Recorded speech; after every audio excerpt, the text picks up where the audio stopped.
大家好，欢迎收看行木不离。关于鬼城鬼楼，咱们之前已经聊过很多。今天呢，咱们还要再聊一座世界知名的烂尾楼。这座烂尾楼在城市中显得非常突兀，曾经也有着相当漂亮的规划，但至今已经烂尾20多年。不过令人不解的是，此楼越烂反倒知名度越高，前来打卡的国际游客越来越多，尤其是47层的顶楼平台更是成为了城市探险者和旅游摄影师的欢乐聚集地。这座烂尾楼名为沙吞独特大楼，位于泰国首都曼谷的市中心。其商业手册中是这样描述的：沙吞独特大楼是曼谷市中心的一个豪华住宅项目，该塔楼高49层，共有659个住宅单位和54个零售店，距离城铁站不到200米，是曼谷最重要的地标之一，也被公认为是曼谷最美的建筑，同时也是俯瞰曼谷宏伟城市景观和欣赏湄南河魅力的最佳地点。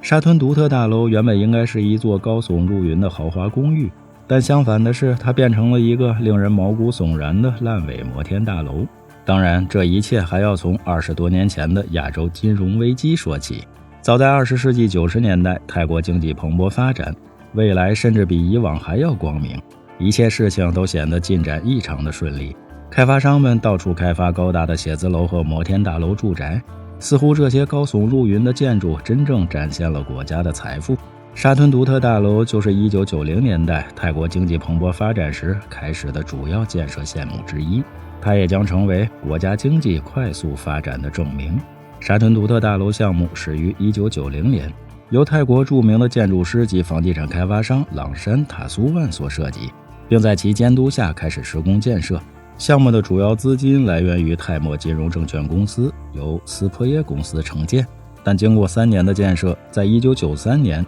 建筑师朗山被捕，并被指控密谋谋杀泰国最高法院院长。尽管谋杀并未实际发生，但与此同时，沙吞独特大楼项目便开始崩溃了。后来朗山在2008年被判有罪，但上诉后在2010年又改判为无罪。不过无论如何，该案中断了朗山对大楼项目的财政支持能力，同时也让许多投资者退出了该项目。此外，1997年的亚洲金融危机最终成为了敲定棺材的最后一颗钉子。随着金融风暴的到来，一瞬间曼谷的房地产市场彻底崩溃，为沙吞独特大楼提供资金来源的金融公司纷纷倒闭，曼谷整个城市的建设都停顿了下来。那时在曼谷大约有300多座摩天大楼成功烂尾，这也是在高速经济发展的表象之下，房地产过度投资和债务重重的必然结果。此后的10年，随着经济逐渐复苏，曼谷许多停工的大楼陆续竣工。当时沙吞独特大楼停工时只完成了80%的工程量，大楼的核心结构主体近乎完工，但内装的基础设施还未施作，而隔间墙与结构细节，尤其是上层的还未完成。朗山设计的建筑风格被形容是欢腾的后现代主义，运用了新希腊元素，尤其是圆柱与阳台。随着烂尾的时间越来越长，这座泰国人尽皆知的烂尾楼看起来越来越像是原子弹爆炸后的幸存者，逐渐呈现出了一种怪异的后世界末日的外观。在一些错综复杂的阳台上生长的草木是唯一在这座楼里生活的具有生命的东西。当地人说，大楼里经常会闹鬼。就在2014年底，当地摄影师在进入大楼之后，发现一名瑞典男子吊死在43楼的阳台上，这也是鬼塔自烂尾后再一次成为了世界新闻的焦点。后来警方调查出结论，瑞典男子是自杀。不过当地人将这座大楼称为幽灵塔或鬼塔，似乎也有了现实的证据，塔楼里真的有了鬼魂。也正因鬼塔这一称号，沙吞独特大楼渐渐地激发了世界各地城市探险者和游客的兴趣，因为他们希望看到建筑物破裂和腐烂的内部，同时挑战自身的胆量和体力，登上47层楼顶，还可以欣赏曼谷最美的独特的风景。爬鬼塔也慢慢地成为了全世界游客相互炫耀的资本。正如一位博主在自己的文章里写道，在曼谷的一天早上，我在旅馆吃饭时，无意中听到了一位美国游客和一位澳大利亚背包客之间的奇怪对话。美国游客说：“哥们儿，你没爬过鬼塔吧？”澳大利亚背包客的咖啡杯悬在半空中，气急败坏地说：“鬼塔？没有去过鬼塔啊！”后面的事情很容易猜到结果了。我和那个澳大利亚人当天下午就一起去爬了鬼塔。后来也有很多流传说，去了泰国，去了曼谷，如果没爬过鬼塔，就跟没去一样。看来爬鬼塔还真成了一种炫耀的资本。沙吞独特大楼作为鬼塔很容易找到，外观腐烂的鬼塔被商店和住宅塔楼所包围，四周都是售卖商品和小吃的摊位，但建筑物本身被严密的围栏包围住，围栏上有警示牌提示禁止入内，同时还警告闯入者将受到起诉。其实在2015年9月，沙吞独特公司董事佩奇塔苏万透露，他已对在互联网上张贴大楼照片的5人提出了刑事控告，包含上传了在大楼上花式奔跑视频的一对外国人。他表示此举是为了制止人们攀登这幢大楼，因为它不安全。但是这并没有阻止人们的好奇心。由于网络上的消息的传播，刑事控告反倒成了一则探险广告。在过去几年内，不法进入这幢大楼的世界各地的游客数量大幅上升，在一些周末甚至有超过100人进入大楼。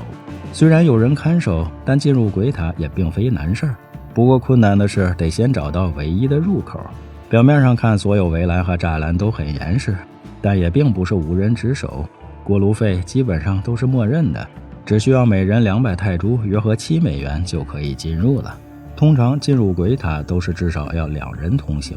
手电、手机、相机是必备的装备。很多游客也会带点水、饮料和啤酒，以在登顶之后庆祝之用。走进鬼塔，粗大的偶尔带有涂鸦的4方立柱支撑着最初的几层，2部废弃的电梯待在原地，据说进来后会有尿液的味道扑鼻而来。在最初的5到10层楼里，其实也没什么可看的，只有破烂的石头走廊和房间里零星散落着毫无魅力的涂鸦。楼梯是阴暗的，必须借助手电，没有扶手，需要格外的小心，一层一层的经过长远的走廊。此时千万不要想起曾经有人在这楼里上吊的事情，否则可能看哪儿都会觉得有东西在飘，在跑，在逃，在跳。伴随着脚步声在黑暗潮湿的走廊里回荡，其实一种毛骨悚然的感觉应该是会有的。因为在2016年夏天，泰国的摄制组曾来到鬼塔内拍摄了一部名为《无极》的恐怖电影，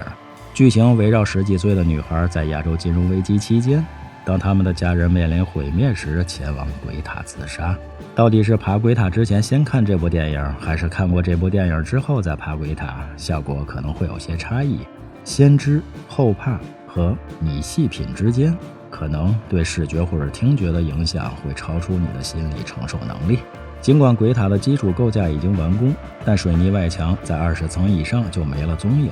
留下的只是暴露在外的金属和盖了一半的屋顶，钢筋向四处伸展，建筑废料也堆得到处都是。废弃的房间里摆满了奇怪的物品，从废弃的石柱钢筋到马桶浴盆，此时此刻总有一种置身于恐怖片现场的感觉。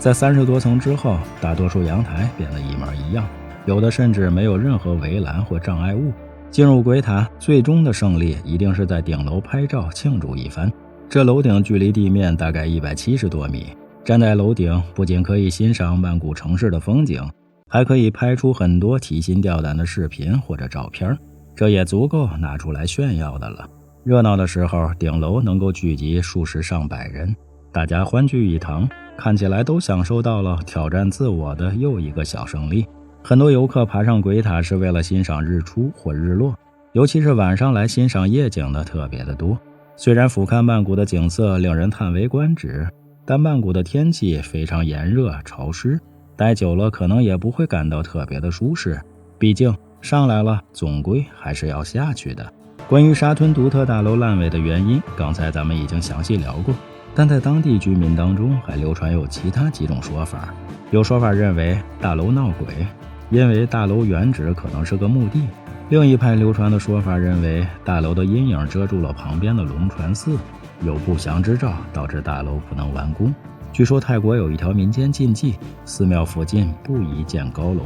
当地人都认为这是对佛不敬，会招致灾难。最后再多聊几句，为什么这座烂尾的鬼塔没有人愿意接盘呢？一是觉得大楼不吉利，因此不愿意接手；二是相对实际的说法，当地的建筑工程师说，许多未完工的大厦很难支撑10年以上，即使不遭受重大的结构性损坏，但曼谷的湿热气候也足以让它们逐渐风化瓦解。这些建筑虽然不一定会倒塌，但维修或加固其摇摇欲坠的梁架就需要一笔高得让人无法承受的开支。和其他地方相比，泰国当地的法院和政府官员在强迫破产投资者处理其所持地产方面的积极性并不高。许多有影响力的家族在破产后仍旧能够把持着他们无用的资产。此外，在曼谷还有足够多的土地，开发商因此不必非要拆除过去的烂尾楼，